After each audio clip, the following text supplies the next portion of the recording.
Nous allons lire de l'Ancien Testament, le livre des psaumes et le chapitre 53, le psaume 53.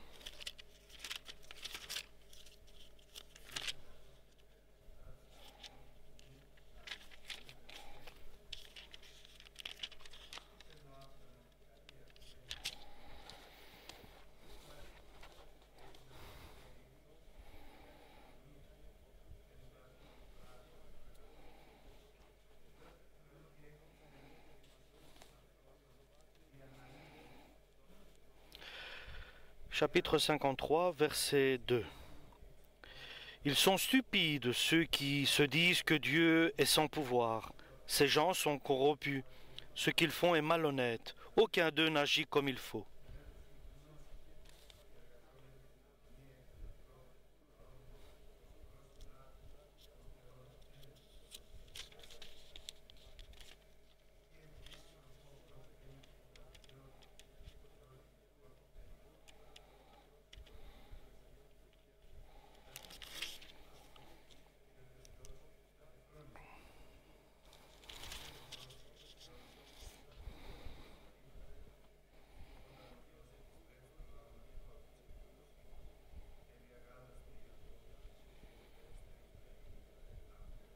Amen pour la parole du Seigneur, le psaume 53.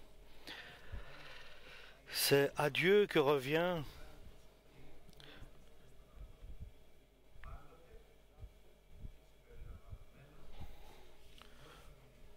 d'être à l'attention de tous ceux qui appartiennent à Dieu.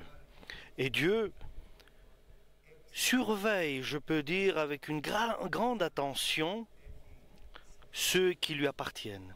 Et il vérifie, il regarde, il observe les siens.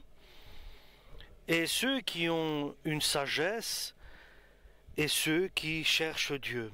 Donc Dieu regarde et observe son peuple. Son peuple à lui, il lui a révélé sa parole, auquel il a révélé sa parole, et il voit que son peuple est prisonnier. Parce que Dieu libère son peuple lorsqu'il est captif. Et lorsque son peuple est captif à cause de la transgression qu'il fait et du péché qu'il accomplit, Dieu veut le libérer. Ils sont prisonniers des soucis de la vie. Ils sont prisonniers des erreurs qu'ils font, des fautes. Ils sont prisonniers de leurs péchés. Et son peuple est prisonnier. Et de l'autre côté, il voit le monde, ceux qui sont incrédules, qui n'ont pas la foi en Dieu. Et qu'est-ce que Dieu va faire pour eux dans cette situation, lorsqu'il voit devant lui ces deux personnalités? Et pour chacun de nous, et pour nous, chacun personnellement, Dieu pense faire quelque chose pour chacun individuellement, car il connaît notre cœur. Et Dieu pense faire quelque chose pour son peuple, faire quelque chose pour ma famille, pour l'Église, pour moi-même personnellement, et cela est le résultat de notre propre situation, de notre propre choix, de notre propre œuvre et action. Donc, suivant notre action, Dieu agit suivant notre action. Quelqu'un qui est incrédule, il dit qu'il n'y a pas de Dieu. quelqu'un qui est stupide. Il n'y a pas de Dieu qui fasse le bien et le mal, qui permet la bénédiction et la malédiction. Et lorsque l'homme pense qu'il n'y a pas de Dieu, qu'il n'y a pas ces choses-là, alors cet homme-là fait ce qu'il pense et ce qu'il veut. Et les conséquences de sa liberté sans Dieu, c'est pour cela ils sont devenus une abomination devant Dieu pour leur illégalité et pour leur manque de faire le bien. Et la parole de Dieu nous certifie que celui qui pense qu'il n'y a pas de Dieu, qu'il n'y a pas de crainte de Dieu, parce qu'il se dit que Dieu n'intervient pas dans la vie de l'homme, et que même s'il y a un Dieu, il ne s'intéresse pas à l'humanité, et en lui-même, donc Dieu n'existe pas, et il n'y a pas de Dieu qui va agir, qui va me justifier, ou bien me condamner, ou m'accuser. Et même si je vivrai comme je veux, il n'y aura pas de conséquences de la part de Dieu. Mais pour Dieu, cet homme-là, il est une abomination. Parce qu'il n'y a personne qui fait le bien en dehors des enfants de Dieu. Que tu le crois ou pas, Dieu existe. Et il tourne son regard sur la terre. Et il cherche quelqu'un qui a de la sagesse et de la crainte de Dieu. Par sa foi en Dieu, en l'Éternel. Et il cherche à trouver quelqu'un qui a cette foi. Quelqu'un qui cherche Dieu. Et la réponse est que tous se sont détournés. Ils se sont tous égarés.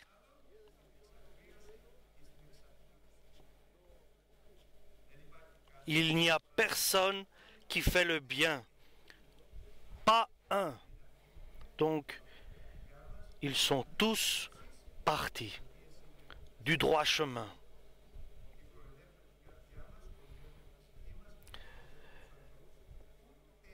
Il n'y a pas un juste parmi ceux qui disent qu'il n'y a pas de Dieu et que Dieu n'agit pas. Il n'y a pas un juste parmi eux. Et même s'ils ont une justice humaine, mais nous savons que la justice humaine pour Dieu est comme un vêtement sale, souillé. Ils n'ont pas la connaissance.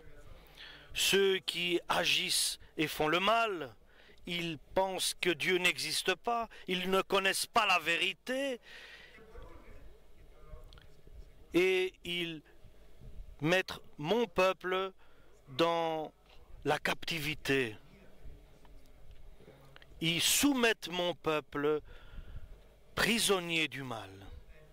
Il faut que j'agisse envers ces personnes qui disent que Dieu n'existe pas.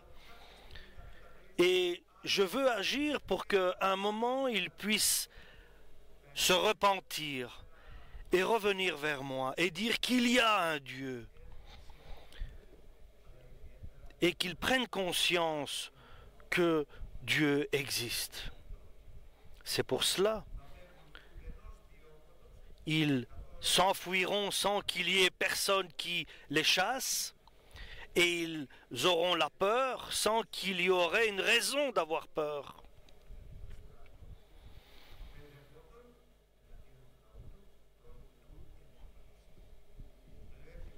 Donc Dieu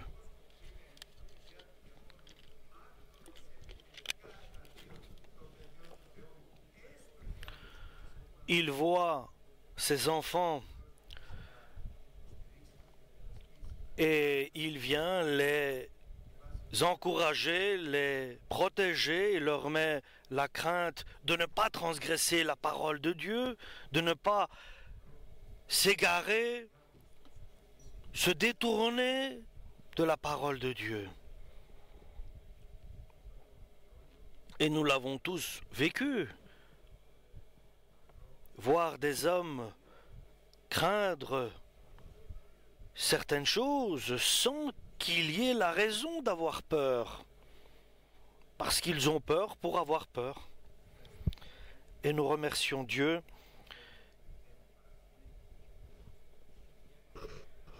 pour nous. Car ces personnes-là disent qu'il n'y a pas Dieu.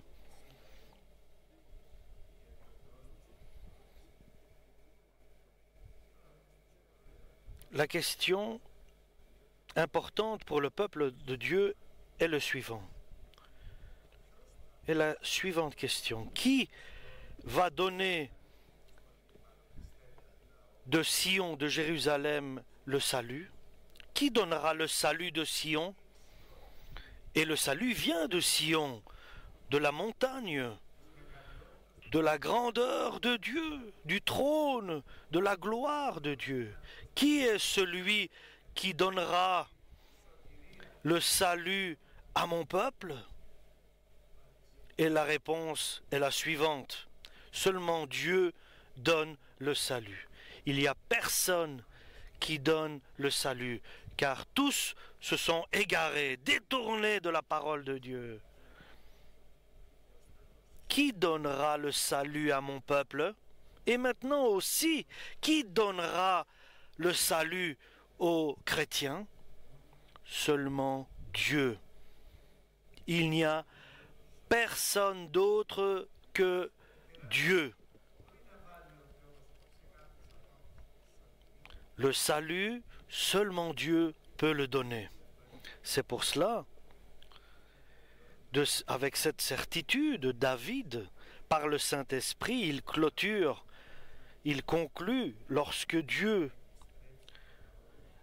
va faire revenir le peuple de sa captivité, alors Dieu peut libérer son peuple. Et quelle que soit la forme de la captivité, de l'emprisonnement que son peuple a subi, c'est le seul qui va libérer et sauver son peuple.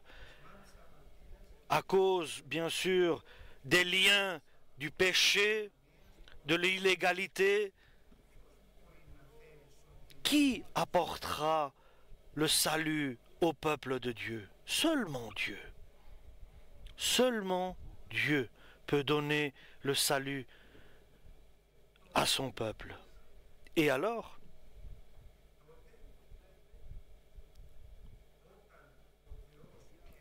lorsque Dieu donnera à son peuple le salut, alors viendra la paix, la bénédiction, la joie. Et regardons cela du début. Tous les hommes se trouvent dans la douleur, dans l'agonie, dans la souffrance. Et surtout les derniers temps que nous vivons, où les temps sont difficiles et durs pour tous. Qui va libérer son peuple pour qu'il puisse retrouver la joie et le sourire et qu'il puisse retrouver la paix? Seulement Dieu peut donner cela. Dieu peut nous donner la paix, la joie et le bonheur. Dieu peut libérer ceux qui souffrent de douleur. Dieu peut faire revenir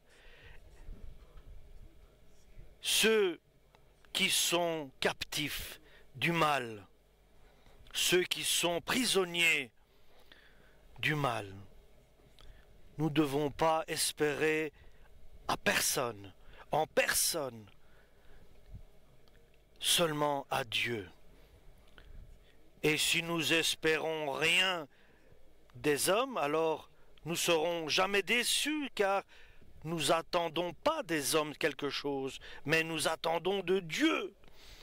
Et Dieu nous dit, retire ton regard des hommes et tourne-la vers Dieu, car ton salut vient de Sion, de la montagne sainte, c'est-à-dire du trône de Dieu. Et Dieu peut trouver la solution, car il est tout puissant, il fait des miracles, il fait des grandeurs, des prodiges. C'est un Dieu qui nous surprend et il nous étonne, car il donne la solution à ce que tu traverses. Il te libère et par tes mauvaises pensées, par exemple, il te libère. Et si nous tournons notre regard vers Dieu seulement, alors nous ne serons pas dans la douleur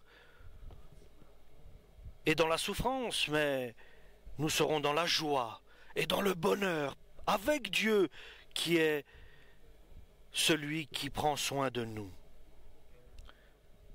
Nous entrons en allant vers Dieu dans la particularité avec Dieu.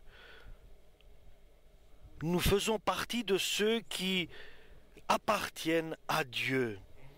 Et ils sont bénis de Dieu.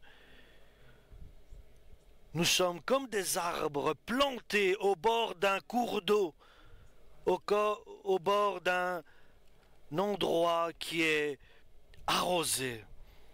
La bénédiction de Dieu est là.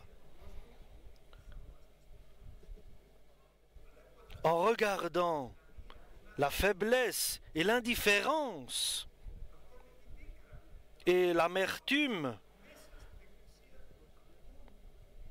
lorsque nous voyons cela dehors, tournons-nous vers Dieu. La Jérusalem céleste, celle qui est dans le ciel, et nous attendons avec patience, avec certitude. Et notre aide vient seulement de celui qui a créé le monde. Il va nous libérer de ce que nous traversons, de nos sentiments, de nos désirs, de nos convoitises. De tout cela, Dieu nous libère par Jésus-Christ. Et nous nous tournons vers lui, lui qui nous transforme. Nous qui étions agressifs, en un arbre planté près d'un cours d'eau, près d'un ruisseau.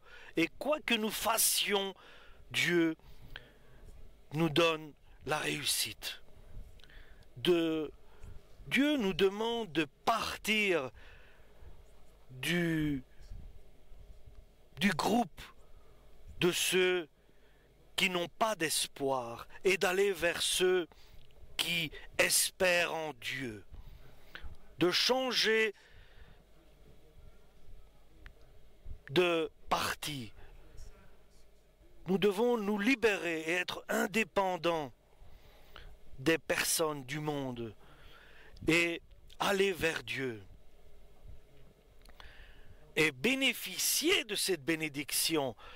Et ainsi, quoi que nous fassions, Dieu nous donne la réussite.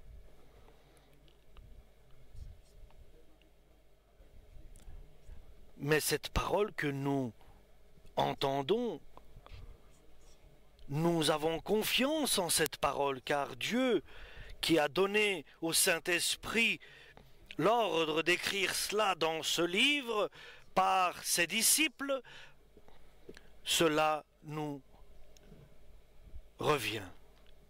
Cette parole est pour nous. Amen.